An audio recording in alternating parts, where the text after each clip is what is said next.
Hello. बोले मुनि पुंगव सुधा सागर जी महाराज की, पूज्य महासागर जी महाराज की, पूज्य निष्कम सागर जी महाराज की, बोले गंभीर सागर जी महाराज की, धैर्य सागर जी महाराज की। जिज्ञासा समाधान कार्यक्रम में आप सभी का स्वागत, हार्दिक अभिनंदन।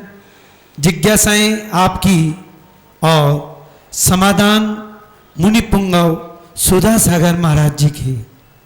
जिन्हें भी 2 मिनट का समय है, जिन्हें भी अपने नाम लिखाने हों वे कृपया अपने नाम राजेंद्र जी गंगवाल को लिखा देवें।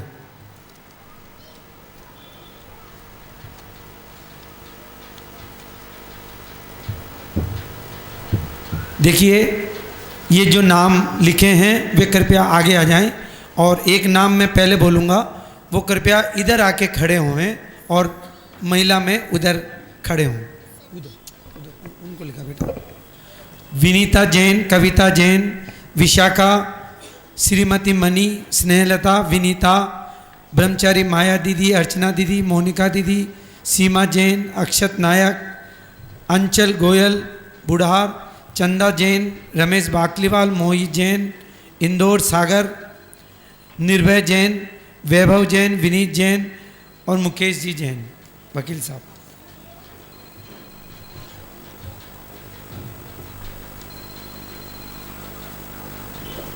हेलो।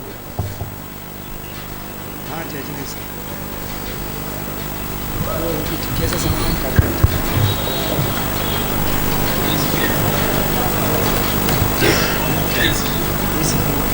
कहाँ से?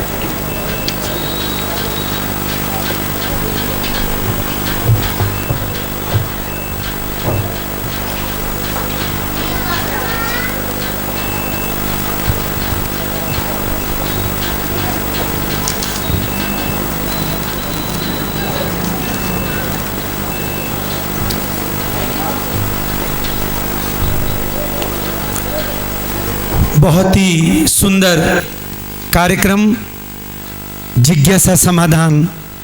एक तरीके से बहुत सुंदर स्वाध्याय पूज्य महाराज श्री के सानिध्य में होता है।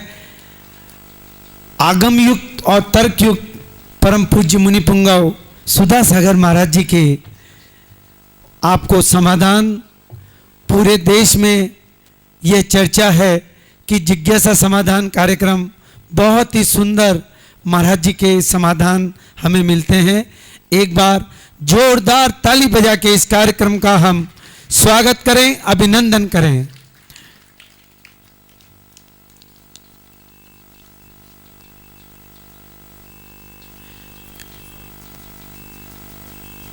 पहले भी बताया जा चुका है, थोड़ा सा आप समय से पधारें। इस कार्यक्रम का हम थोड़े ही समय में 5:45 का टाइम स्टार्ट करने जा रहे हैं। कृपया अभी से आप हैबिट बनाएं।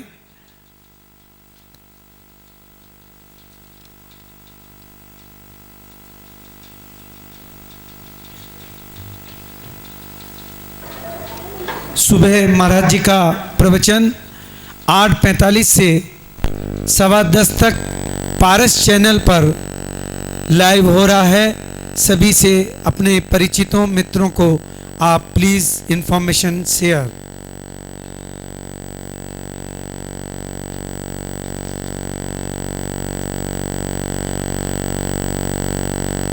बंधुओं, सुधा कलश चैनल के माध्यम से आप उसे डाउनलोड करके ऑनलाइन आप जिज्ञासाएं पूरे देश भर से आप भेज सकते हैं। गुरुदेव के प्रवचन, जिज्ञासा समाधान और भी कई आपको ऐप्स वहां से मिल सकते हैं।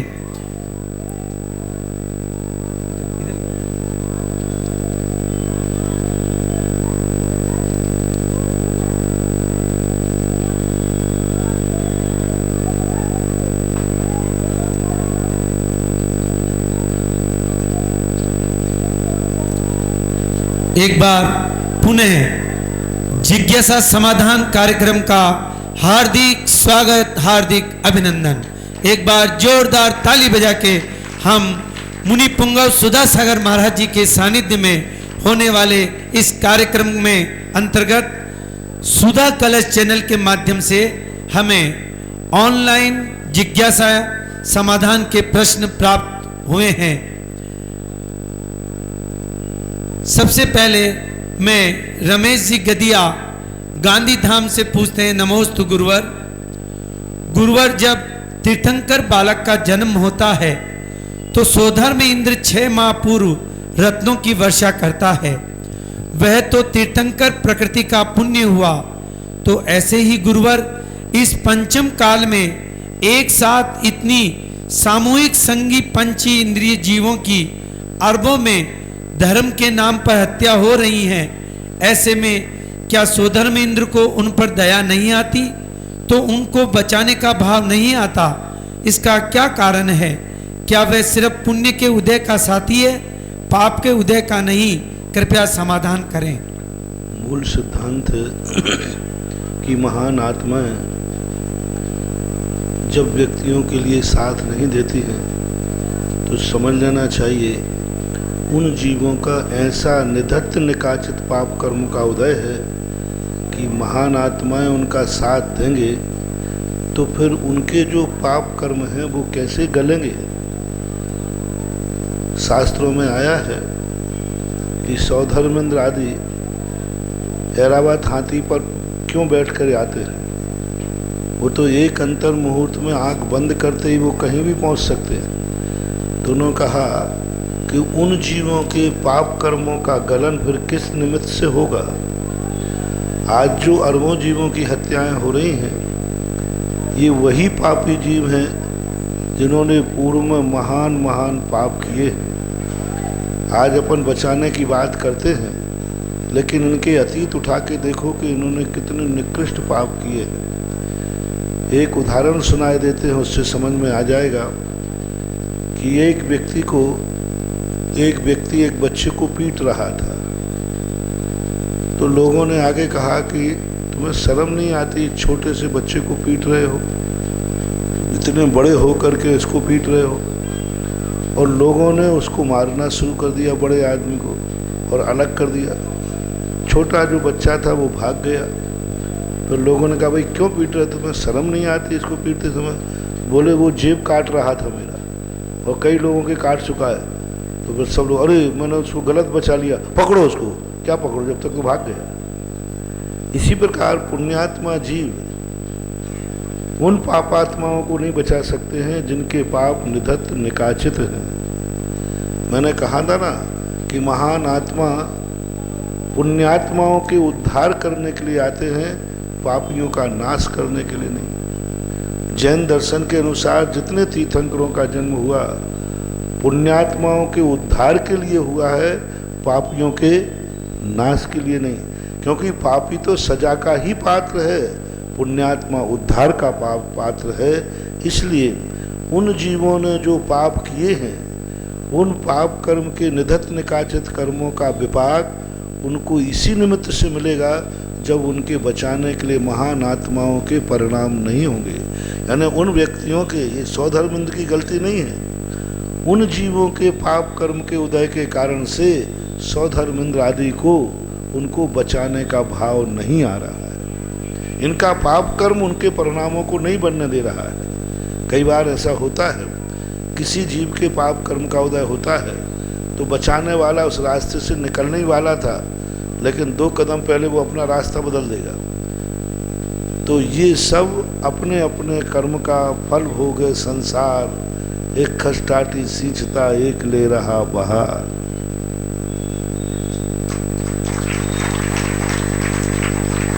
श्रीमती सुशीला पाटनी आर के मार्बल पूछ रही हैं, नमोस्तु गुरुवर, बंध का कारण किसे कहते हैं? मोहनीय कर्म सब कर्मों का राजा क्यों है, समझाइए। बंध का जो कारण होता है वह बंध के कई कारण होते हैं। मिथ्या, आवृत्ति, प्रमाद, कसाय, योग, अविरत आदि। और मूल रूप से बंध जो है सामान्यतः राग द्वेष से होता है। और मूल रूप से जो आश्रय होता है वो मन वचन काय की चेष्टा से होता है। मन वचाय की काय की चेष्टा राग द्वेषादि परिणामों से होती है, और राग द्वेषादि परिणाम जो है आत्मा के विभाव परिणाम है। आत्मा जब विभाव रूप परिणमन करती है तो बंद होता है। पूज्यवर कुंद कुंद भगवान ने श्री समय सार जी ग्रंथराज में कहा, जब ज्ञान जघन्य भाव में प्रवेश करता है, जघन्य भाव का अर्थ पर का आलम्बन लेकर, इंद्रियों का आलम्बन लेकर जब किसी पर पदार्थ की तरफ अभिमुख होता है तब बंद होता है। जब ज्ञान भाव उत्कृष्ट दशा को पहुंचता है, अर्थात इंद्रिय और मन का आलम्बन छोड़ करके माँ स्वचतुष्टय से स्वयं अपने असहाय होकर के जानता है, तो वहाँ निर्बंध होता है। मोहिनी कर्म को सर्वश्रेष्ठ इसलिए कहा कि व्यक्ति जितने भी पाप करता है मोह के उदय से तो करता है। जितने भी पाप करेगा, एक भी पाप ऐसा नहीं है जो मोह के उदय के बिना होता हो। किसी भी चीज़ को यदि किसी से झूठ बोलेगा तो मोह के कारण, चोरी करेगा तो मोह के कारण, और भी जितने भी कार्य करता है सब मोह के कारण। किसी से द्वेष भी करेगा तो मोह के कारण करेगा। इसलिए मोहिनी कर्म को राजा कहा। और मोहिनी कर्म जैसे ही नष्ट होता है तैसे ही घातिया कर्म भी जली हुई रस्सी के समान हो जाते हैं। पूज्यवर शिव कोटि महाराज ने कहा, मोहिनी कर्म एक राजा है और वो सारे कर्मों को बल देता है। जैसे मोहिनी कर्म हो जाता है, शेष 7 कर्म जली हुई रस्सी के समान होते हैं। जली हुई रस्सी कैसी होती है? देखने में तो ऐंठन दिखती है लेकिन उसमें ताकत नहीं होती। इसलिए मोहिनी कर्म को राजा कहा है और शेष कर्मों को राजा नहीं कहा। बंबई से पूछते हैं महाराज जी, मेरी जिज्ञासा यह है कि घर में एक इंसान संयमी हो और एक व्यसनी हो, तो लोग व्यसनी के लिए संयमी को क्यों सुनाते हैं? कृपया मार्गदर्शन दीजिए। व्यसनी को संयमी के लिए क्यों सुनाते हैं? व्यसनी को सुनाना होता है और संयमी को सुना देते हैं। क्या उल्हाना? प्रश्न नहीं समझे। घर एक इंसान, घर में 2 लोग हैं, तो एक तो संयमी है और एक व्यसनी है, तो लोग व्यसनी के लिए संयमी को क्यों सुनाते हैं? उल्हाना महाराज जी। अगर किसी को कटाक्ष तुम संयमी घर में होगा, तुम्हारे घर में व्यसनी है, हाँ, उसका कारण एक होता है कि तुम्हारा संयम का इतना बड़ा प्रभाव नहीं पड़ पाया, तुमने अपना खुद का इतना अच्छा आचरण नहीं कर पाए कि उस व्यसनी को भी तुम अपने आप में प्रभावित कर लेते। क्योंकि जब छोटा कोई गलती करता है तो उल्हाना बड़े को ही मिलता है। बेटा जब बिगड़ता है तो बदनाम माँ बाप ही होते हैं, माँ बाप की ही बदनामी होती है। मार्ग पर कोई गलती करता है तो बदनाम मार्ग ही होता है। इसलिए नेचर है, क्योंकि अधिकार और दायित्व जिसके पास ज़्यादा होते हैं उसको ही दोष दिया जाता है, जिसके पास अधिकार और दायित्व कम है उसको दोष नहीं दिया जाता। और हमेशा एक ही बात कही, लेकिन फिर भी सैद्धांतिक दृष्टि से वो क्या कर सकता है? वो यही कर सकता है, समझा सकता है। दुबई से एक क्वेश्चन आया महाराज जी, मेरी जिज्ञासा यह है कि जब कोई कम पैसे वाला या मिडिल क्लास के लोग धर्म में ज़्यादा जुड़ते हैं या किसी का चलता व्यापार बंद हो जाए और वो धर्म ज़्यादा करने लगे, तो लोग उन पे सवाल क्यों उठाने लगते हैं कि ये इतना धर्म क्यों कर रहा है? फ्री है या कोई काम नहीं है? इसके पास क्या यह सही है?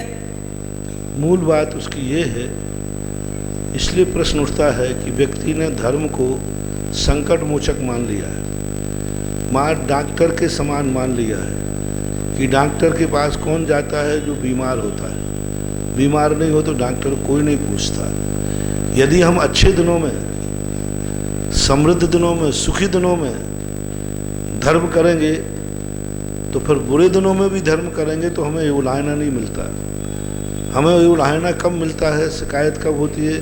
जब अच्छे दिन होते हैं। जैसे सपोज कीजिए आपको बहुत सुख का दिन है, बहुत बढ़िया, आज कोई भी कुछ गड़बड़ी नहीं है, सब बढ़िया है, और जन्मदिन का आपके बेटे का जन्मदिन है तो आप और आप बेटे क्या निर्णय करेंगे? बहुत कुछ, छुट्टी भी है, सब कुछ है, पैसा भी है, तो आप और आपके बेटे का निर्णय कोई अच्छा दिन, सुख का दिन, निश्चिंत का दिन कहाँ बिताया जाए?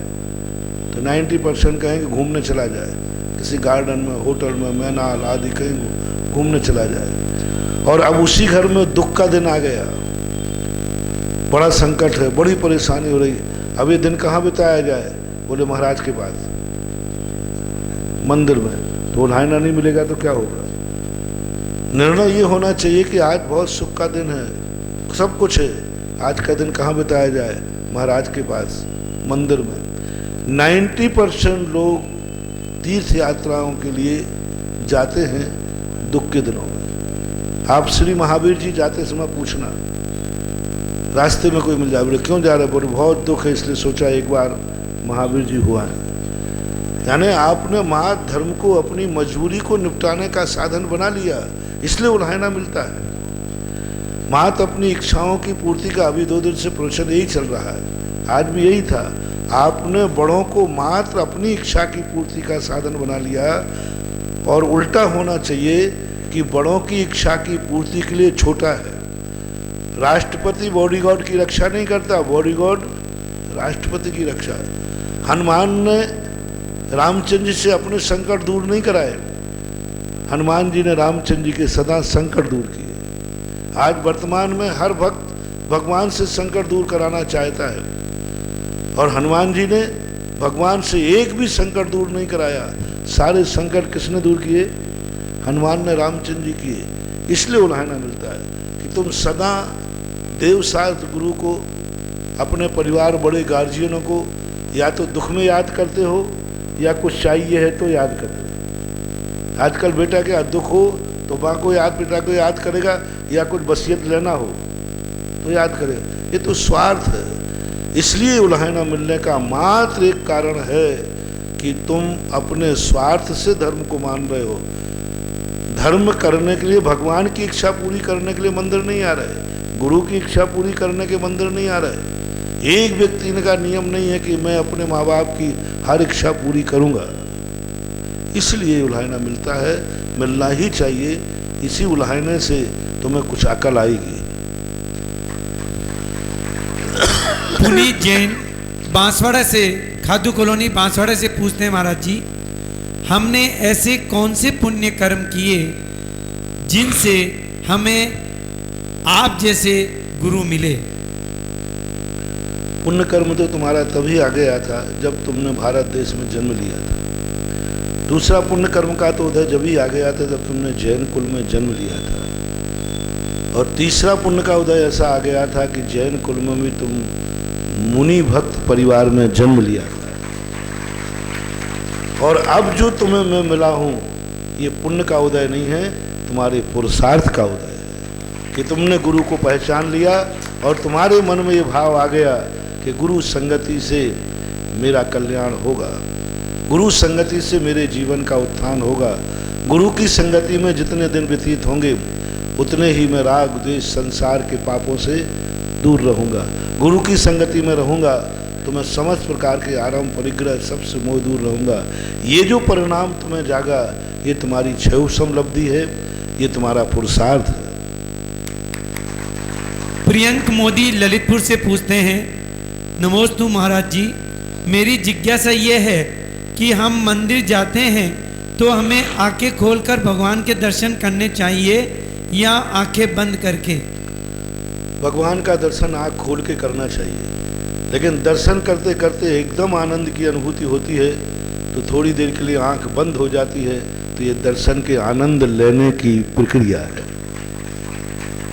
पूर्वा जैन दिल्ली से पूछती हैं, जन्म पत्रिका में लिखा होता है देवगण, मनुष्यगण, राक्षसगण, तो क्या ये सब जैन आगम अनुसार भी होता है? ये ज्योतिष का विषय है। जैन दर्शन में जो ज्योतिष का विषय आता है उसमें ये सारा वर्णन मिलता है, और इस वर्णन को एकदम नकारना नहीं चाहिए, लेकिन पूर्णता इसी के अधीन भी नहीं होना चाहिए। पूर्णता इसी को सब कुछ मान लो, सारे पुरुषार्थ छोड़ दो, सारा धर्म कर्म छोड़ दो, हमारा तो शुभ मुहूर्त निकल आया, अब मेरा काम हो जाएगा, हमें कोई सावधानी नहीं रखना। शुभ मुहूर्त निकलना है। हम तो शुभ मुहूर्त में शिखर जी को यात्रा करने निकले हैं, गाड़ी में बैठे। अब ब्रेक पे पैर नहीं रखना, तो उस शुभ मुहूर्त में निकले। अब तो गाड़ी को स्टार्ट करके आंख बंद करके सो जाओ। क्यों भाई, क्यों सो रहे हो? बोले आपको मालूम नहीं, मैं शुभ मुहूर्त में निकला हूँ, महाराज से निकलवा के। और शुभ मुहूर्त में निकले हुए व्यक्ति का कुछ भी बिगड़ता नहीं है।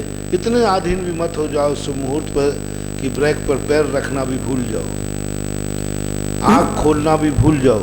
इसलिए ज्योतिष एक ऐसा है जैसे चलते हुए को एक सहारा मिल जाता है। ज्योतिष एक ऐसा है बुझते हुए दीपक को हाथ का सहारा मिल जाता है। ज्योतिष एक ऐसा है कि जिस तरफ हम चल रहे हैं वो रास्ता बताने वाला रास्ते में साइन बोर्ड मिल जाता है। हम रास्ता चल रहे हैं, बीच बीच में मील के पत्थर मिल जाते हैं तो थोड़ी सांत्वना होती है कि नहीं? मान लो जिस तरफ हम जा रहे थे, 2-3 चौराहे चलने के बाद हमें एक मील का पत्थर दिख गया और जहां हम जाना था वही लिखा था, तो थोड़ी शांति मिली कि नहीं? ये शांति मिल गई कि हमें भटका नहीं हो। बस ज्योतिष एक माइल्स स्टोन है, मील का पत्थर है, उसको पकड़ के बैठना नहीं और उसको छोड़ना नहीं है। उर्मिला गंगवाल और विनीता जैन इंदौर तैयार रहे। नमोस्तु महाराज जी, नमोस्तु महाराज जी, नमोस्तु महाराज जी। ईश्वर निराकार है तो मूर्ति की पूजा क्यों होती है महाराज जी?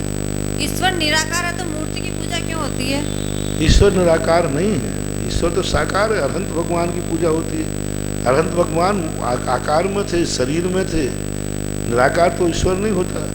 सिद्ध भगवान निराकार हैं तो सिद्ध भगवान को हम कम बैठालते हैं, वो तो प्रतीक के रूप में। हमारे मंदिर तो कृत्रिम चैत्यालय बहुतायत अरहंत भगवान के होते हैं। हालांकि सिद्ध भगवान की भी मूर्तियां होती हैं, लेकिन मुख्यतः अरहंत भगवान की है, अरहंत अवस्था की है। इसलिए अष्टप्रातिहार्य चिन्ह आदि बनाए जाते हैं।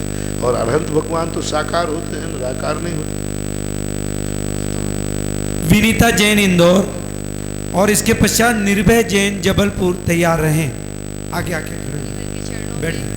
समस्त इंदौर जैन समाज की तरफ से बारंबार नमस्ते नमस्ते। मैं विनीता जैन। उन्हीं पर मैं प्रतिदिन मंदिर करने जाती हूँ तो वहाँ पे एक एक वेदी पर कम से कम 50 लाइट जलती है। मैं पर सबसे तो ये नहीं कह सकती हूँ कि आप इतनी कम लाइट जलाइए, आप बंद कर दी। में से जितना बनता है मैं उतना कर सकती हूँ। 50 लाइट? एक एक वेदी पे 50 लाइट जलती है। किस लिए? रोशनी के लिए। तो जितना हम चाहते जितना हम बंद कर देते हैं, पर हम सभी से नहीं बोल सकते कि आप बंद कर दीजिए, क्योंकि जल जिस लाइट से जो लाइट बनती है वो जल से बनती है, और जल जब लाइट बनती है तो अनेक जीवों की हिंसा होती है। आप प्रश्न पूछिए, आप समस्या नहीं। आप पारस चैनल के माध्यम से क्या पूछना चाहते हैं आप? है ना समस्त लोगों का मार्गदर्शन। हाँ, तो यहाँ प्रवचन नहीं है, प्रश्न का समाधान है। कम से कम लाइट का प्रयोग करना चाहिए। जीवों की हिंसा होती है तो लाइट को कम जलाना चाहिए। यदि मूर्ति के पास में हमने लाइट जलाए और वहाँ जीव जल कर के मरेंगे तो 2 इंद्री, 3 इंद्री, 4 इंद्री आदि ये मांस होता है, तो वे मांस, मरे हुए लाशें, मरे हुए कीड़े मूर्ति के ऊपर गिरने से मूर्ति की प्रतिष्ठा अतिशय कमज़ोर होता है। इसलिए लाइटें इस ढंग से लगाना चाहिए जिससे कम से कम उस गर्भालय में मूर्ति के पास तो लाइट नहीं होना चाहिए। और वैसे जैन दर्शन अहिंसा प्रधान धर्म है, इसलिए जितनी कम लाइट से काम चल सके उतने से चलाना चाहिए। और जहां आवश्यक होती है तो आप गृहस्थ हैं, उसका निषेध भी मैं नहीं कर सकता।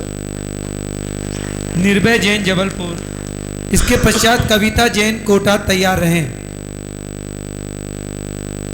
महाराज जी, निर्भय जैन जबलपुर से मेरा प्रश्न है, हमारे ऊपर बिहार क्षेत्र में पावापुर में प्राचीन प्रतिमा जी विराजमान है, पर लेकिन कोई भी सालों से वहाँ नहीं जा पा रहा। इसका क्या है? पावापुर गुजरात में, वहाँ की कमेटी के ऊपर है, कमेटियों के ऊपर है। कमेटियाँ एक आधिपत्य जमा के बैठ जाती हैं, उनसे कुछ काम होता नहीं, दूसरे को आगे आने नहीं देते। तो जो ट्रस्टीगण हैं कमेटियों के, उन कमेटियों ये दोष के भागीदार हैं। जब तक कमेटी वाले नहीं सुधरेंगे तो मंदिर क्या सुधरेंगे। इसलिए कमेटियों को सुधारना चाहिए, कमेटी वालों को समझना चाहिए और कमेटी वालों पर इस पर विचार करना चाहिए। इसमें हम और आप मात्र भाव ना भा सकते हैं, कानून की दृष्टि में ट्रस्टी और कमेटी वाले उनके मालिक होते हैं।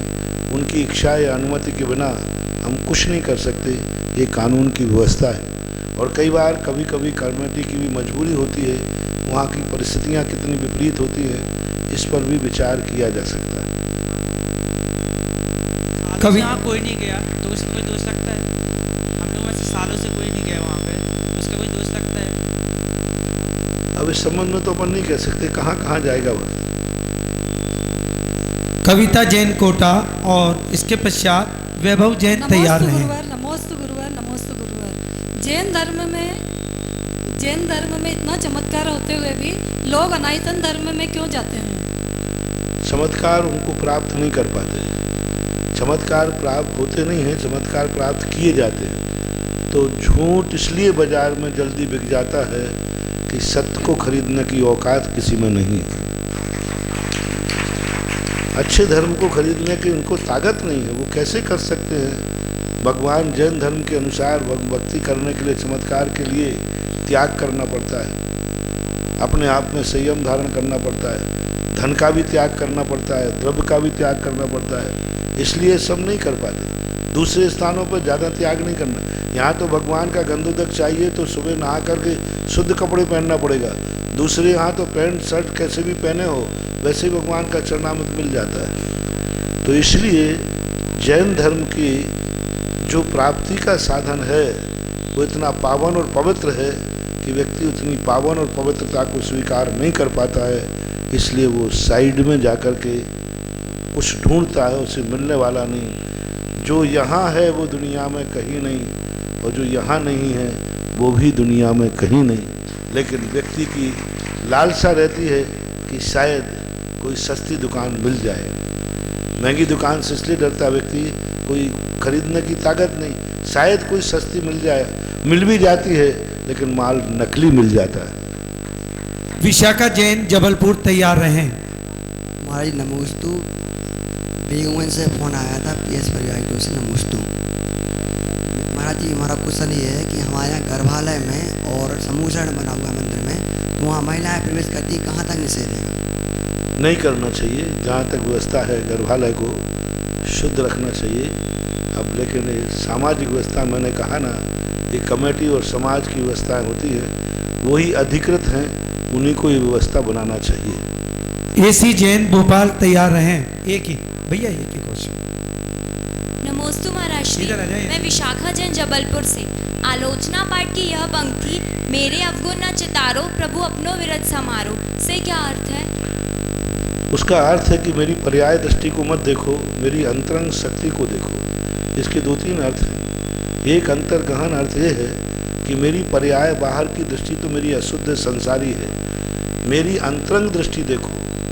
और अंतरंग जो शक्ति में मेरी भगवान बनने की शक्ति है, उस शक्ति को देख करके मेरे ऊपर कृपा करो, मेरा उद्धार करो। मेरे अवगुण न चितारो प्रभु अपनो विरद निहारो, यानी आपके समान मेरे में भी शक्ति है, उसको निहार करके मेरा उद्धार करो। मेरी बाहर की पर्याय दृष्टि देखोगे तो मैं पर्याय दृष्टि तो संसारी हूँ, रागी द्वेषी हूँ, लेकिन अंतरंग से मेरे में भी भगवान बनने की शक्ति है।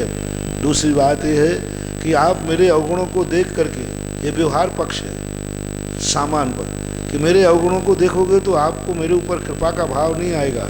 लेकिन आपका चूँकि दीनानाथ है, कृपानाथ है, आपका काम तो दया करना है, तो दया करिए। मैं तो जो हूँ सो हूँ, जैसा कहते हैं ना, मैं जो भी हूँ जैसा भी हूँ तेरा हूँ।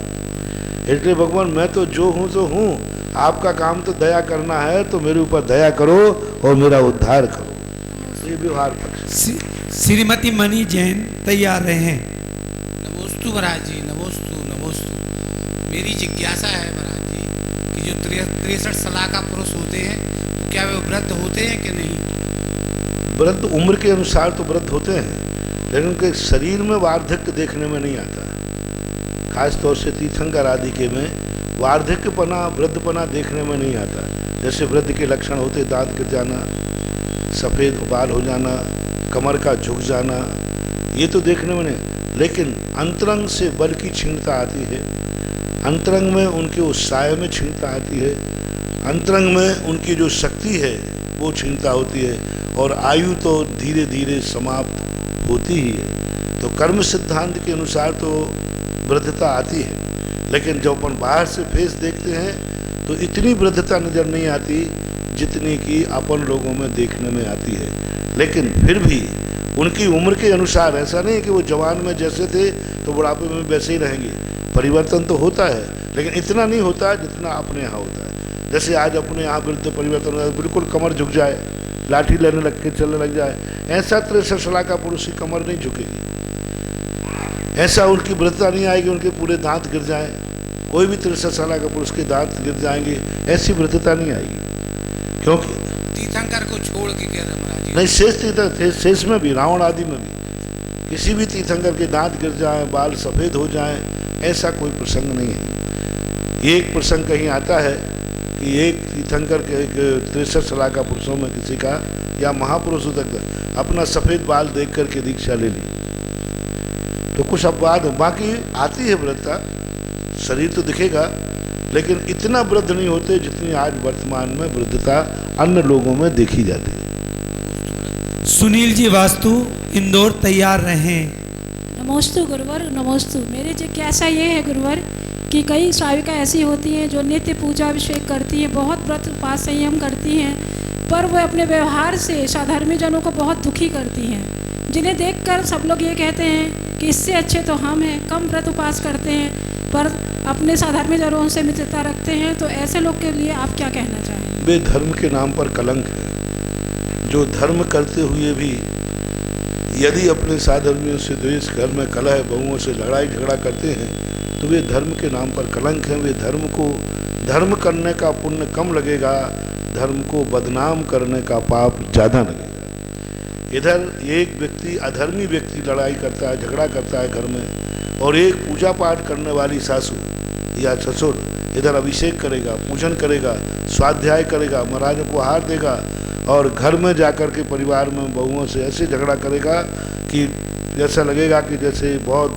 खतरनाक आदमी है। तो ऐसे लोग धर्म को बदनाम करने का पाप का भागीदार होंगे, पुण्य के भागीदार नहीं हो सकते।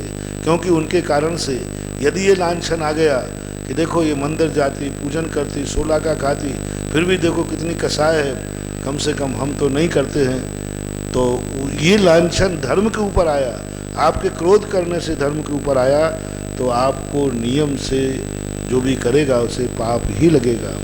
एक उदाहरण थोड़ा सा दे दूँ कि एक व्यक्ति ने 16 का कपड़े पहनने के लिए उसकी माँ ने नियम लेने के लिए आई, उसने महाराज को मना कर दिया, महाराज 16 का नियम मत देना। मैंने क्यों बेटा?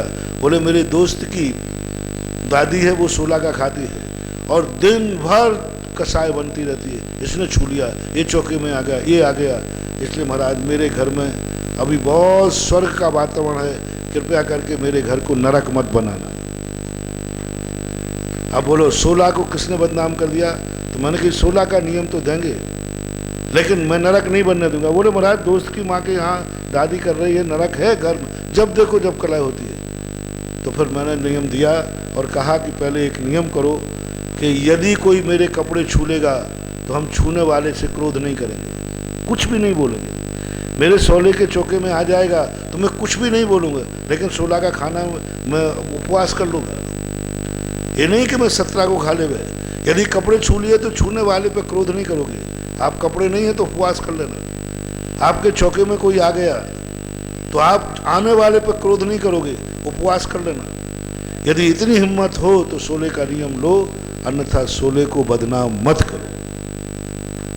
सज्जन जी कासलीवाल तैयार हैं। जगत पूज्य के चरणों में बारंबार नमोस्तु नमोस्तु नमोस्तु। मुनि श्री, मेरा प्रश्न है, चरित्र 13 प्रकार का होता है, वो कैसे? चरित्र 13 प्रकार का होता है। चरित्र नहीं, चारित्र। चारित्र जो 13 प्रकार का होता है, 5 समिति, 3 गुप्ती और 5 कितना हो गया?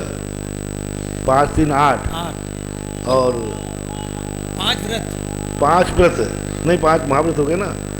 5 महाव्रत, 3 गुप्ती और 5 नहीं भूल रहा हूँ, 13 प्रकार के। 5 समिति महाराज जी।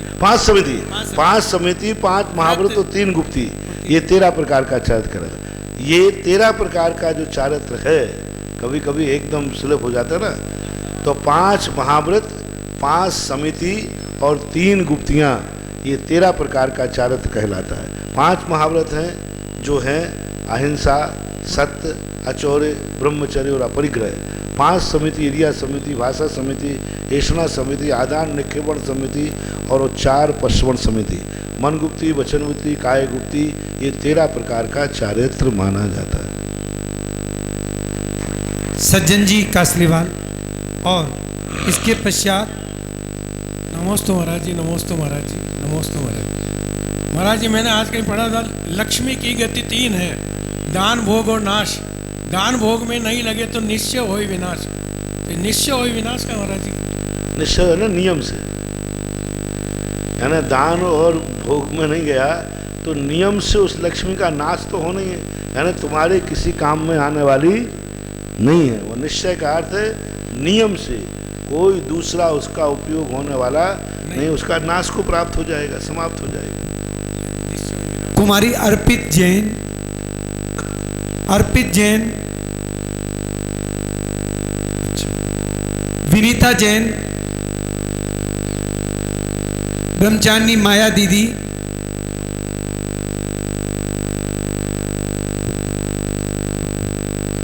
नमस्ते महाराज जी, नमस्ते महाराज जी, नमस्ते महाराज श्री। जैसे मंदिर की गुल्लक खुली और गुल्लक खुलने के बाद जो पैसे निकले तो मंदिर में पैसे की आवश्यकता नहीं है, तो मतलब जिन्होंने खोली ट्रस्टियों ने और आपस में बांट लिए, और बांटने के बाद में फिर मंदिर का वो सब पैसे का ब्याज भी देते जाएं तो फिर निर्मल में आएगा क्या? बहुत अच्छा है, मंदिर का पैसा है, यदि उपयोग में नहीं है तो ट्रस्टियों को पहली बात तो उसको ऐसे ट्रस्टियों को अपने उपयोग में लेना चाहिए कमेटी की सहमति से, और ब्याज जो दे रहे हैं वह ब्याज बाजार की दर से मिलना चाहिए। ऐसा नहीं होना चाहिए कि मंदिर से का पैसा तो 1 रुपये ब्याज से उठा लिया और उसी पैसे को दूसरे को 2 रुपये सैकड़े पे दे दिया।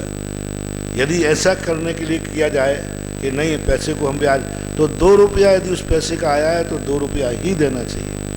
तो मूल उद्देश्य है कि उस पैसे से जो इनकम होवे उस इनकम का उपयोग करना निर्माण की कोटि में आएगा, पैसे का उपयोग करना नहीं।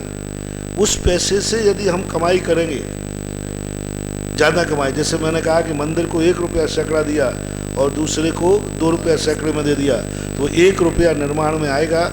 बाकी समाज की यदि व्यवस्था है, समाज की सहमति है, कई बार पैसे को सुरक्षित करने के लिए ट्रस्टी लोग रख लेते हैं, लेकिन वो समाज की सहमति से मंदिर के विकास के लिए, मंदिर के हित के लिए रखें, उसको अपने स्वयं कमाई का साधन नहीं बनाएं। यदि स्वयं कमाई का साधन बना लेंगे तो निर्माल की कोटि में आएगा। अर्चना दीदी, गुलशन कासलीवाल। गुरुवर के चरणों में त्रैवार नमोस्तु नमोस्तु नमोस्तु। महाराज जी, मेरा ये प्रश्न है आपसे कि कुछ घरों में जैसे चौका भी लगाया जाता है, धर्म का बहुत कार्य भी किया जाता है, फिर भी हमारे उस घर में कलह रहता है और एनी टाइम कोई भी सक्सेस नहीं होता है किसी भी काम में, तो ऐसा क्या कारण है कि उस कारण ऐसा हो रहा है? इसके 2 कारण हैं कि सबके नेचर अपने आप में एक दूसरे के प्रतिकूल है। लोगों ने एक दूसरे को प्रतिकूल मान लिया है और उनकी कलह, और दूसरे लोगों, कुछ लोगों की कलह करने की आदत होती है, जब तक वो कलह नहीं करेंगे उनको नींद नहीं आती। तो ऐसे लोगों की कलह से कभी दुखी नहीं होना चाहिए। ये कलह मनोरंजन के लिए, यानी वो कर रहे हैं तो ऐसे ऊपर से अपन को करना चाहिए। दूसरी बात है कि सब कुछ पुण्य करने के बाद भी सफलता कार्य में नहीं मिल रही है, तो आपके पूर्व कर्म के ऐसे अशुभ कर्म का उदय है कि पुरुषार्थ भी काम नहीं कर रहा है। ऐसे अशुभ कर्म उसने बांध लिए हैं कि वर्तमान का धर्म भी उस अशुभ कर्म को टालने में समर्थ नहीं है। इसका मूल कारण है जे कर्म पूरब किए हैं खोटे, सहे क्यों नहीं जी रहा।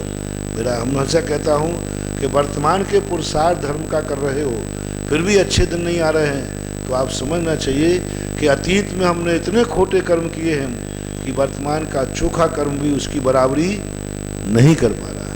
जैसे कभी कभी कोई व्यक्ति बाहर से बहुत बड़ा कर्जा उठा ले और वर्तमान में कमाई भी कर रहा है, खूब पैसा कमा रहा है, लेकिन वो पैसा सब किस में जा रहा है? ब्याज में।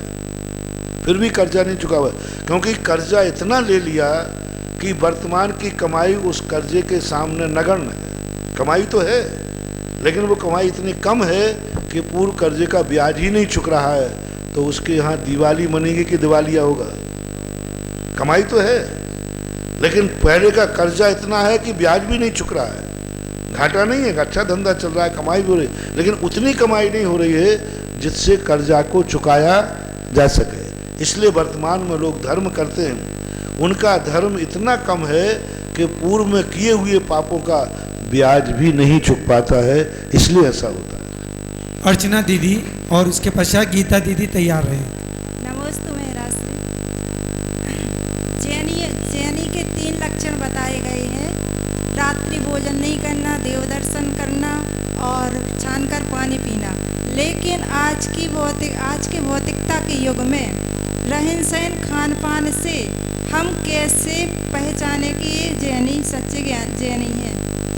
आजकल जैनियों के 3 प्रकार हो गए, एक नाम के जैनी और एक काम के जैनी और एक सही के जैनी। तो नाम के जैनियों की संख्या आज तो विद्यमान है, लेकिन काम के जैनियों में कुछ जैनी ऐसे होते हैं जो कुछ सीमा तक इसका पालन करते हैं, लेकिन मजबूरी में ऐसी परिस्थिति उनकी आ जाती है कि तीनों नियमों को एक साथ वो पालन नहीं कर पाते। आज पानी को छानने के लिए बिस्लरी का ऐसा उपयोग हो गया है कि उसकी बिलछानी नहीं, छान तो सकते हैं लेकिन बिलछानी नहीं कर सकते। आज परिस्थिति है कि जैन श्रावक कुएं का पानी नहीं पी सकता। कुएं के पानी की व्यवस्था महाराज को व्यवस्था करने में ही पसीना आ रहा है। महाराज को व्यवस्था करने के लिए ऑटो रिक्शा लगा करके बाहर से मंगाना पड़ रहा है।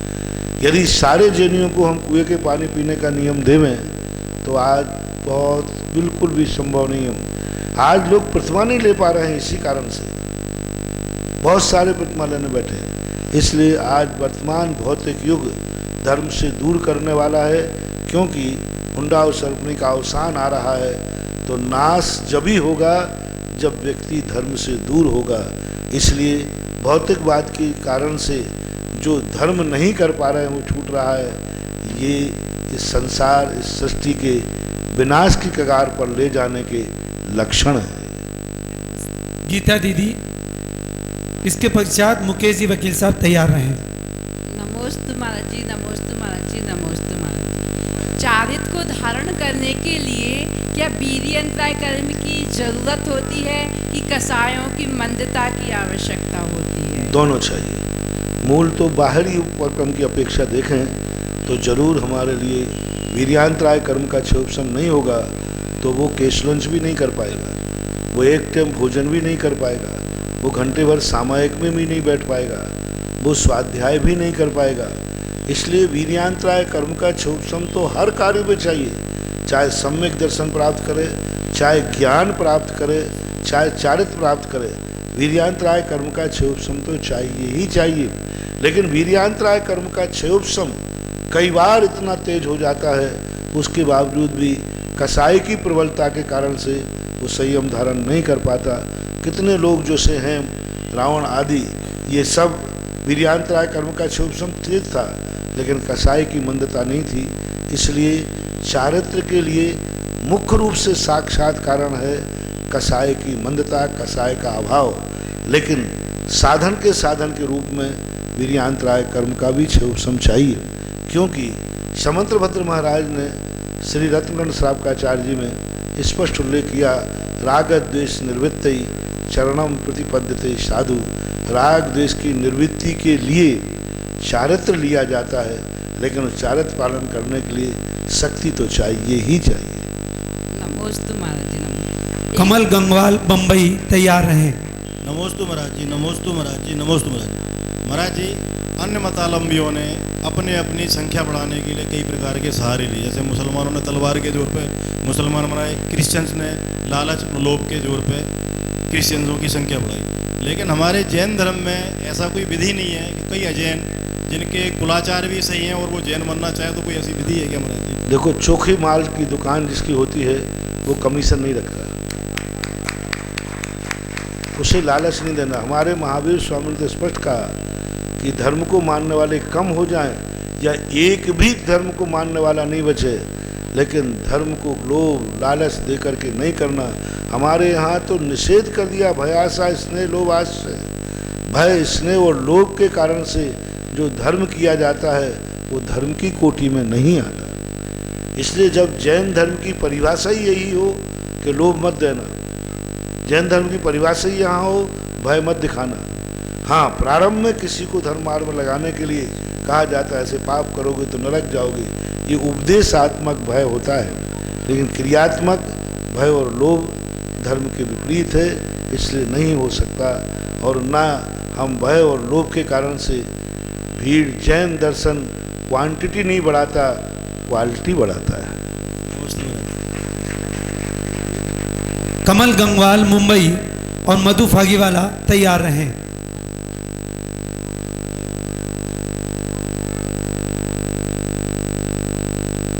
परम उद्धारक मुनि पुंगव श्री सुधाचार्य जी महाराज की सत्य नमोस्तु। महाराज जी, कल के जिज्ञासा समाधान में एक शंका आई थी कि अंतरिक्ष पार्श्वनाथ भगवान की मूर्ति जैसे अर्ध पद्मासन में है। हमने जैसे चारित्र चक्रवर्ती वो दिवाकर जी की किताब पढ़ी थी, उसमें जैसे शांति सागर जी महाराज, पाय सागर जी महाराज, नेमी सागर जी महाराज, यहाँ तक कि हमने जब बचपन में नसिया जी में संत शिरोमणि आचार्य गुरु विद्यासागर जी महाराज को भी अलग अलग आसनों में रात के वक्त ध्यान करते हुए देखा है। तो मेरी जिज्ञासा ये है महाराज जी, जब तीर्थंकर भगवान या मुनि महाराज जब मोक्ष जाते हैं तो वो क्या सिर्फ पद्मासन या खड़गासन में ही जाते हैं या उनके कोई अलग अलग आसन होते हैं? शास्त्रों के अनुसार दो ही आसन है, खड़गासन और पद्मासन में ही मोक्ष जाते हैं। अन्य कोई आसन का किसी शास्त्र में उल्लेख नहीं मिला। खड़गासन पद्मासन से ही मोक्ष है और भगवान की मूर्ति प्रायः पद्मासन और खड़गासन का ही प्रतिष्ठा पाठों में उल्लेख है। कुचित कदाचित शिल्पी या पंडित की अज्ञानता, अनभिज्ञता के कारण से दूसरी आसन भी पाई जाती से अर्ध पद्मासन, लेकिन प्रतिष्ठा पाठों में अर्ध पद्मासन नहीं दिया, क्योंकि अर्ध पद्मासन होने से नीचे के पैर को नहीं बनाया जा सकता, तो विकलांग की स्थिति आती है। पद्मासन में पूरे पैर बन जाते हैं, इसलिए पद्मासन ही मूर्ति बनना चाहिए। लेकिन कहीं बनी हुई है तो अपूजनीय नहीं है, निंदनीय नहीं है, क्योंकि ध्यान की अवस्था जो होती है सिद्धासन से होती है, किसी भी और आसन से होती है। अब आप कहो कि किसी महाराज को वज्रासन से केवल ज्ञान हो गया या शीर्षासन से केवल ज्ञान हो गया अथवा अर्ध पद्मासन से केवल ज्ञान हो गया, ध्यान में बैठे थे केवल ज्ञान हो गया, तो जब वो 13वें गुण स्थान में पहुंचेंगे तो उनकी स्वतः ही पद्मासन या खड़गासन हो जाएगी। ध्यान किसी भी आसन से हो सकता है, लेकिन मोक्ष होगा पद्मासन से और खड़गासन से, क्योंकि जैसे वो 13वें गुण स्थान में पहुंचेंगे एक अंतर मुहूर्त बाद उनकी सहज क्रिया अपने आप पद्मासन रूप या खड़गासन रूप हो जाएगी और मोक्ष उसी से होगा, लेकिन ध्यान के लिए कोई बाधा नहीं। नमोस्तु महाराज जी, नमोस्तु महाराज जी। महाराज जी, कल्प काल किसे कहते हैं? कल्प काल किसे कहते हैं? कल्प काल किसे कहते हैं? कल्प काल। कल्प काल, कल्प काल जो होता है 10 कोड़ा कोड़ी सागर वर्ष का एक कल्प काल होता है, यानी एक 24 काल जितने काल में होता है 24 काल मानी जाती है, उसको कल्प काल बोलते हैं। और उसके 6 भाग हैं, 3 तो भोग भूमि में जाते हैं और 3 कर्म भूमि में जाते हैं। जैसे अपने आप पहला काल, दूसरा, तीसरा, चौथा, 5वां, 6वां, ये 6 कालों को मिला करके ये कल्प काल कहा जाता है, जिसका प्रमाण है 10 कोड़ा कोड़ी सागर वर्ष। संजय टाक, इसके पश्चात रमेश जी बाकलीवाल तैयार रहें। कहीं कहीं किसी पंडितों ने 20 कोड़ा कोड़ी सागर को कल्पकाल माना है। वो उनको कैसे माना? उस सर्पणी और अवसर्पणी दोनों को मिला करके एक कल्पकाल मान लिया 20 कोड़ा कोड़ी सागर का, सामान्य था 10 कोड़ा कोड़ी सागर का ही मानना चाहिए। महाराज जी के चरणों में सादर प्रणाम। प्रश्न है, ज्योतिष विद्या का हमारे जीवन में कितना महत्व है? इसको कहाँ तक मानना चाहिए? हर एक ज्योतिष अलग अलग कारण और अलग अलग निवारण बनाते हैं। अभी हमने शायद आप लेट आए, ये प्रश्न पहले हो चुका है। ज्योतिष को उतना ही मानना चाहिए जितना हम चलते समय प्रकाश और लाइट की ज़रूरत होती है। जैसे बुझते हुए दीपक को हाथ लगाना जरूरी होती है। ज्योतिष को इतना नहीं मानना चाहिए, जैसे अभी हमने कहा था कि शुभ मुहूर्त निकल गया तो अब गाड़ी में बैठ के ब्रेक पे से पैर हटा लो, क्यों, अब कुछ होगा ही नहीं, क्योंकि शुभ मुहूर्त में हम चले हैं। तो शुभ मुहूर्त का ये अर्थ नहीं कि हम आंख बंद करके चलें, सावधानी छोड़ दें। शुभ मुहूर्त का अर्थ है कि जिस कार्य को करने हम जा रहे हैं उसके अंदर अनुकूलता बन जाएगी। जैसे जिस तरफ अपन जा रहे हैं यदि उसी तरफ की हवा चलेगी तो हमें चलने में सुविधा होगी। बस बुझते हुए दीपक को जैसे हाथ अपन लगाते हैं, ज्योतिष घी नहीं है, ज्योतिष बाती नहीं है, ज्योतिष हाथ लगाने। और अभी सबसे बढ़िया उदाहरण दिया था मैंने मील के पत्थर का। जब अपन चलते हैं और रास्ते में पता नहीं मैं सही चल रहा हूँ कि नहीं, लेकिन एक साइन बोर्ड मिल जाए तो नहीं सही है, सही है। तो ज्योतिष एक मील के पत्थर का काम करता है कि तुम सही हो या गलत हो। ज्योतिष न गाड़ी है, न रोड है, न ड्राइवर है, ज्योतिष मात्र एक साइन बोर्ड है। सिम्मी जैन तैयार रहें। महाराज जी, बाकलीवाल परिवार की तरफ से आपको त्रैवार नमोस्तु नमोस्तु नमोस्तु। कहते हैं जोड़ियाँ भगवान ऊपर से बना के बेचते हैं, कहते हैं जोड़ियाँ भगवान ऊपर से बना के बेचते हैं, और अमूमन हर गृहस्थ में पति पत्नी प्रत्येक निर्णय आपस में आपसी सहमति से ही लिया करते हैं। तो महाराज जी, मेरा प्रश्न यह है कि गुरु वंदना, तीर्थ वंदना, आरती, अभिषेक, पूजन और अन्य धार्मिक अनुष्ठान भी जोड़े से ही करने चाहिए या नहीं? देखो, ऊपर से रव से जोड़ी बनती है, ये जो कथन है उधर जोड़ी बनाने वाला बामन नहीं है, कोई बामन नहीं बैठा के जो जोड़ी बना के वहाँ से भेजता हो। जोड़ी बनने का अर्थ है हमारे जन्म जन्म का एक अनुराग।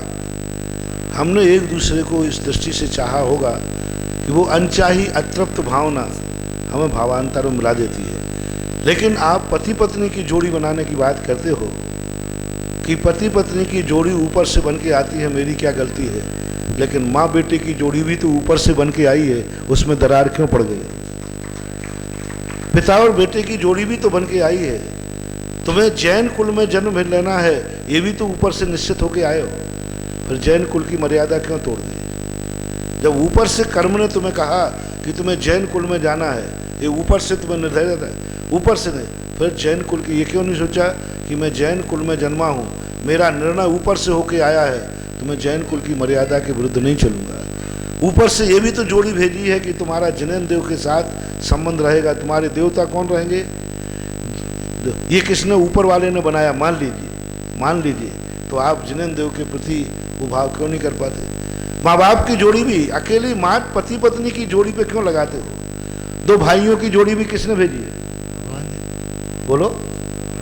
जब पति पत्नी की जोड़ी ऊपर वाले ने भेजी है, यदि ऐसा मानते हो, तो दो भाइयों की जोड़ी भी किसने भेजी है? तो फिर उसमें दरार क्यों? माता पिता की जोड़ी किसने भेजी है? ऊपर वाले। जब जोड़ी बनाने वाला है तो पति पत्नी की जोड़ी बनाता है, तो मैं ऐसे व्यक्ति को कभी माफ नहीं करूंगा। जोड़ी का अर्थ होता है हर जोड़ी के लगाओ। तो यदि ऐसा मानते हो तो माँ बाप की भी एक जोड़ी है। जिस क्रिया से, जिस कार्य से माँ बाप की जोड़ी टूटती है, वो ऊपर वाले का अनादर है, अपमान है। इसलिए सभी तरफ लगाओ, माँ मियाँ बीवी में ही मत लगाओ। रही बात है कि भगवान की पूजन भक्ति दोनों मिलकर के करने का और कोई कारण नहीं। एक ही कारण है कि एक व्यक्ति यदि कमजोर पड़ रहा है और दूसरा व्यक्ति कहता है कि देखो आज मेरा मन पूजा करने का नहीं हो रहा है, मत करो, मैं भी नहीं जाऊंगा। बोले क्यों? मैं भी नहीं जाऊँ, मेरा नियम है कि करेंगे तो दोनों के साथ करेंगे, मैं भी उपवास करूँगा और मैं भोजन करूँगा नहीं। तो दूसरा कहता अच्छा ये बात है, मैं पूजन नहीं करूँगा तो तुम भी नहीं करोगे, पूजन नहीं करोगे तो उपवास हो जाएगा। तो उसका मन नहीं हो रहा, तो उन्होंने कहा चलो फिर चलते हैं पूजन को। एक साथ पूजन करने का अर्थ एक ही है कि एक जब कमजोर पड़ता है तो दूसरा उसके लिए उस कमजोरी को दूर कर देता है। इससे ज़्यादा और कोई महत्व नहीं होता है। कमला सोगानी तैयार रहें। महाराज जी, मेरा प्रश्न ये हाँ, आप लोग ये जरूर करते हो कि अगले भाव से जोड़ी बन के आई है, चलो एक साथ पूजा करते हैं, अगले भाव में भी बनी रहेगी। 7 भाव तक बनी रहेगी। हैं? ऐसा सोचते हैं महाराज जी, साथ बहुत तक बनी रहे। हाँ, तो इससे सिद्ध हो गया कि दोनों मिथ्या दृष्टि हैं। पति पत्नी यदि ये सोच रहे हैं कि जन्मांतरों तक भी मेरी जोड़ी बनी रहे, निश्चित समझना दोनों मिथ्या दृष्टि हैं। क्योंकि पत्नी स्पष्ट सोच रही है आप मुझे जन्म जन्म तक पति मिले, उसकी स्त्री पर्याय कभी नष्ट नहीं हो सकती। स्त्री पर्याय नष्ट होगी ही नहीं, क्योंकि उसने जन्म जन्म का संकल्प कर लिया कि अगले भाव में भी जब भी जोड़ी बने हमारी बने, मेरी बने। यदि पत्नी में ऐसा भाव आ गया कि थोड़ा साथ में नमस्कार कर लो जिससे अगले भाव में भी चल जाए, तो समझ लेना आपकी स्त्री पर्याय कभी विच्छेद नहीं हो सकती। और आप यदि ये कर रहे हैं तो नियम से मिथ्यात्व की स्थिति है। जोड़ी से करने का अभिप्राय मात्र इतना है कि कभी एक कमजोर पड़ रहा है तो दूसरे के बलजोर के कारण से वो धर्म कर लेगा। जैसे उसका मन नहीं हो रहा था, फिर भी किस कारण से वो मंदिर आ गई? दूसरे कारण से, कि वो ही नहीं जाएंगे यदि मैं नहीं जाऊंगा। इतना ही मात्र कारण, और कोई कारण। चले। नमोस्तु महाराज जी। महाराज जी, मेरा प्रश्न ये है कि भगवान के चरण छूने की विधि क्या है? पहली बात तो आज तक मुझे किसी शास्त्र में चरण छूने की स्थिति मिली नहीं। कहीं भी भगवान को चरण छूने की परंपरा का कहीं उल्लेख नहीं मिला। गुरुओं के चरणों की स्पर्श करने का उल्लेख भी नहीं मिला। वर्तमान में ये रूढ़ी की परंपरा चल रही है, तो ऐसे छूना चाहिए कि भगवान की अपनी 3 उंगलियां होती, 3 उंगलियों के ऊपर एक एंटीना होता है थोड़ा सा उठा हुआ। भगवान अपने पद्मासन से होते हैं तो उनकी पैरों की उंगलियों पर वो उंगलियां रख देना चाहिए और उंगलियां रख करके तुरंत उठा देना चाहिए, आपको एनर्जी प्राप्त हो जाएगी। रगड़ रगड़ करके करना ये ऐसा ही दोष है जैसे 2 करंट हैं, दोनों तारों में करंट है, यदि दोनों तारों को रगड़ा जाएगा तो क्या होगा? स्पार्किंग हो जाएगा, फ्यूज हो जाएगा।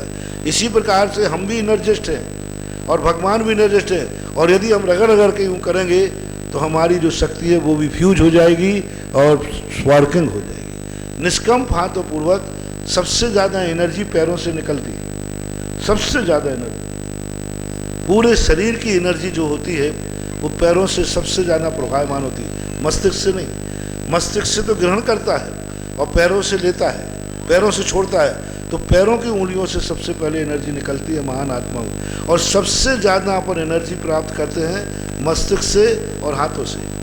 इसलिए चरणों में 2 ही चीज़ें रखी जाती हैं, या तो मस्तिष्क रख देता है और या फिर अपनी जो उंगलियां हैं बस वो वहाँ टच कीजिए, आपको एनर्जी बराबर मिल जाएगी। प्रत्येक मूर्ति के पैर छूना जरूरी नहीं है। आप मान लीजिए बड़ी मूर्ति ऊपर है, नीचे छोटी है, तो आप हाथ यूं करके बड़ी मूर्ति के पैर छुएंगे तो नीचे की मूर्ति का अपमान होगा। पैर छूने का पुण्य कम है, नीचे की मूर्ति के अपमान का पाप ज़्यादा है। यदि आप ऊपर की मूर्ति का पैर छूना है तो आप नीचे की मूर्ति के पैर पकड़ लीजिए और दृष्टि ऊपर की मूर्ति पर डालिए, और ऊपर की मूर्ति पर दृष्टि डाल करके भाव कीजिए, भगवान मैं तेरे चरण छू रहा हूँ। मूल मूर्ति का करंट उस मूर्ति में आएगा और वो एनर्जी आपके पास आ जाएगी। आपको दोनों काम होंगे। पैर पकड़ो नीचे की मूर्ति के और दृष्टि करो ऊपर की मूर्ति पर, आपको वही एनर्जी मिलेगी। कई लोग ऐसे छूते, 1 भगवान 2 भगवान। एक भगवान के पैर छुए जिसने हैं वे पैर छुए भगवान दूसरे भगवान को नहीं लगना चाहिए। एक भगवान के पैर छू लिए, अब वो हाथ दूसरे भगवान को नहीं लग सकते। लगेंगे तो हाथ धुलना चाहिए, और हाथ धुलने के बाद आप हाथ कैसे धोते हैं? यूं पानी लिया, यूं धोया, हाथ गीले हैं ना, अभी पानी गिरा ही नहीं नीचे, और वो छू लिए। अब वो पानी भगवान के चरणों में रख गया, वो तो हाथ का धोवन था। वो किस लिए लिया था आपने? हाथ धोने के लिए, और वो गीले हाथ अभी छू लिए तो आपको धोवन लग गया। हाथ पैर छूने का सारा पुण्य खत्म हो गया। हाथ धोने के पहले तो हाथ इतना धोइए कि पानी गिर जाए, और फिर हाथों को सुखाइए, कपड़े से पोंछिए। सूखने के बाद जाकर के फिर चरण छूना चाहिए, गीले हाथ से नहीं छूना चाहिए। यही संक्षेप में कह दिया। बहुत अच्छा प्रश्न था, इसमें भूल चूकें बहुत होती है। नमस्ते महाराज। कमला सोगानी, और इसके पश्चात नेहा बजाज तैयार रहें, जल्दी करें। नमोस्तु महाराज जी, नमोस्तु महाराज। महाराज जी, एक वेदी में यदि 3 पाषाण की मूर्तियां हैं तो अलग अलग कलश से अलग अलग अभिषेक करना चाहिए, एक ही कलश से तीनों का कर लें? ये हमारे यहाँ हर मूर्ति का अभिषेक होना जरूरी नहीं, किसी आगम और शास्त्र में नहीं लिखा। हमारे यहाँ श्रावक को अभिषेक लिखा है, और पूज्यवर मांगनंदी महाराज ने तो स्पष्ट रूप से भगवान की अभिषेक की एक मूर्ति को उठाने के लिए कहा। पांडुक शिला पर विराजमान करो वेदी से उठा करके, वेदी पर ही अभिषेक पूजन नहीं किया जाता, अभिषेक नहीं किया जाता। अब अभिषेक यदि हमें वहाँ करना है तो उसे हमें मंत्र से पांडुकशिला बनाना पड़ती है। इसलिए कायदा से एक मूर्ति को उठाकर विधिवत उसका अभिषेक कर लेना चाहिए, शेष का गीले और सूखे कपड़े से प्रक्षाल करना चाहिए। सम्यक विधि तो यही है, बाकी जो हो रहा है सो उस संबंध में क्या कह सकते। शांतिलाल जी साहब कह दिया। नमोस्तु नमोस्तु नमोस्तु। मेरा प्रश्न ये महाराज श्री, आज दिगंबर जैन धर्म की पहचान है रात्रि भोजन त्याग, मतलब अन्य सा रात्रि भोजन त्याग। महाराज श्री देखा गया है कि आजकल 90% आदमी तो रात्रि भोजन करते ही है महाराज श्री, और 10% जो नहीं करते हैं महाराज, वो भी क्या स्थिति है कि हमारे यहाँ कई दूसरे जीवन जब में जाते हैं महाराज, जो हमारे लिए अलग व्यवस्था रहता है, तो भाई जैनी आने दिगंबर जैनी के लिए अलग व्यवस्था है, पर वहाँ पर भी हम जो जाते हैं ना महाराज श्री, तो ये बोलते हैं हमारा चलता है, और चलता है तो उसका संदेश महाराज क्या जाता है। और दूसरी बात महाराज, ऐसे ही व्यक्ति जो ना आज दिगंबर जैन समाज के मंच पे सबसे बड़े बड़े आगे आगे सबसे दिखते हैं महाराज श्री, ठीक है। और उनके मंच में उनके हाथ में होता है, उनका चरित्र कैसे होता है। और महाराज श्री जो आपके चतुर्मास जैसे में मान लो ये व्यवस्था नहीं सुधर सकी, तो महाराज शांतिलाल समझ गया, जिनको आप उपदेश देना चाहते हो मेरी सभा में आते नहीं हैं, और जो सभा में आते हैं उनका प्राय त्याग रहता है। आज तुम्हारे ब्यावर के लिए तुम कह रहे हो चतुर्मास कि ब्यावर के लिए लाभ हो जाए, तो जो इस प्रकार के लोग हैं वे तो दूर रहते महाराज से, आते ही नहीं। कितने पर जिनकी आप चर्चा कर रहे हैं 90%, वे कितने लोग आके प्रवचन सुन रहे हैं? वो भी आते हैं तो देखो सुनो आते हैं, फिर भी उनके ऊपर प्रभाव नहीं पड़ रहा, तो बताते हैं मारीच भगवान के समोषण में गया था तो भी भगवान का प्रभाव नहीं पड़ा। तो जब आदिनाथ का प्रभाव मारीच पर नहीं पड़ा तो मैं तो आदिनाथ के चरणों की धूल हूँ, ये भी कौन सी बड़ी बात है। आदिनाथ भगवान के समोषण में गया हुआ मारीच नहीं सुधर पाया, लौट के आ गया, तो मारीचों के लिए क्या समोषण, क्या महाराज और क्या मंदिर, उनके लिए कोई कार्यकारी नहीं हो सकता शांतिलाल जी। इसलिए मारीचों की चिंता मत करो, तुम तो उनकी चिंता करो, मारीच से सुधरना है नहीं। और रही बात रात्रि भोजन की लोग चलते हैं, ये कहने वाला बहुत बड़ा पाप है। एक छोटी सी बात थी, अंग्रेजों के समय शाम को छुट्टी दी जाती थी कि जैनी लोग शाम को छुट्टी करें क्योंकि रात में नहीं खाते। एक बार एक व्यक्ति ने कह दिया, तो अंग्रेज ऑफिसर ने कहा जाओ तुम्हारी रात हो गई है, भोजन करके आओ और फिर लौट के 1 घंटे बाद आ जाना, विशेष कार्य है। तो उन्होंने कहा नहीं साहब फिर बाद में नहीं आऊँगा, तो भोजन नहीं साहब मुझे तो रात में चलता है।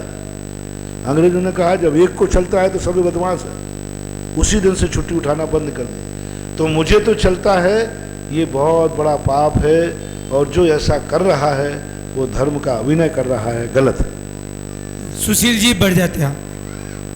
नमस्तु महाराज जी, नमस्तु नमस्तु नमस्तु।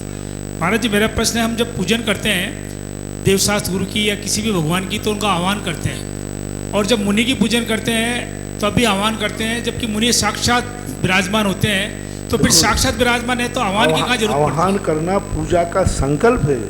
आपने देखा आपके घर में जब कोई ब्याई जी आते हैं तो वो आ ही रहे हैं कि नहीं आ ही रहे, पर आइए क्यों कहते हो? कुर्सी खाली पड़ी है तो वो अपने आप आके बैठ जाएंगे, बैठिए क्यों कहते हो?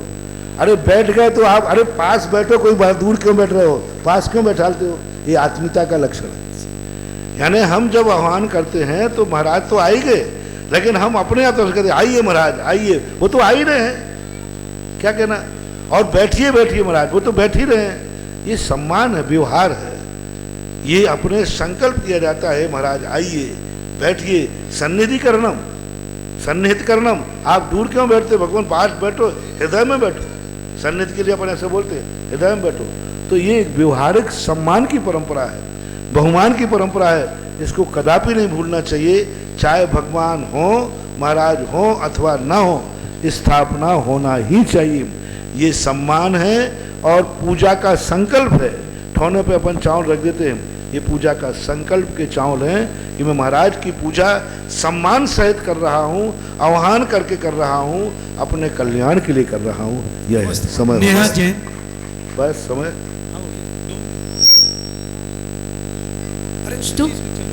महाराज श्री, मेरा प्रश्न यह है कि मैं अपने बच्चों को कैसे संस्कारित करूं जिससे वो आगे जिन धर्म की प्रभावना कर सके?